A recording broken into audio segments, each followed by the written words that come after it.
Est-ce que tu sais comment c'est fait? Non. Est-ce que tu sais par qui c'est fait? Non plus. As-tu une idée de combien on en fait? Non, mais je sens que tu vas me le dire.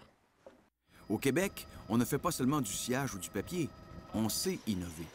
Avec des dizaines de milliers de mètres cubes de bouleau à papier, l'usine de John Lewis à La Tuque, la seule de son genre au Canada, fabrique annuellement plus de 6 milliards de bâtonnets pour la crème glacée, soit pratiquement un bâtonnet par habitant sur la planète. Le bois entre à l'usine, là où les billes sont tronçonnées en longueur précise afin de réduire les pertes. Par la suite, chaque billot est déroulé en feuillet continu de l'épaisseur d'un bâtonnet. Ensuite, le tapis de bois de bouleau est acheminé à une presse munie de poinçons de forme et de longueur précises pour fabriquer le produit demandé. Les bâtonnets sont ensuite envoyés dans un grand tambour où ils seront séchés et enrobés d'une fine couche de paraffine. Le bâtonnet doit répondre à des spécifications très strictes exigées par le client. Ceux qui ne passent pas le test sont recyclés en bâtons à café ou pour faire de l'artisanat.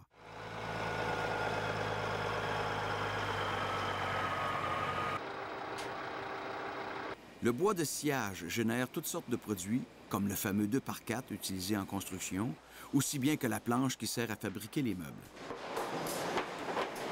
Au début, on arrive avec notre bois de la forêt, du bois en longueur, principalement.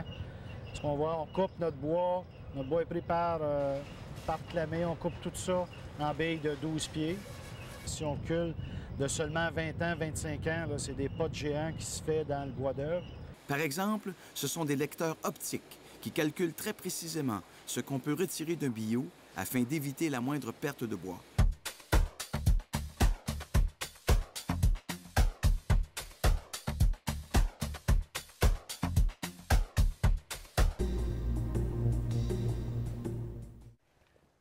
De quoi qui... Ça, on aurait bien moins faim. Hey, regarde ça. Ya! Toi, si tu faisais du sport extrême, qu'est-ce que tu ferais? Moi, je serais garde-feu.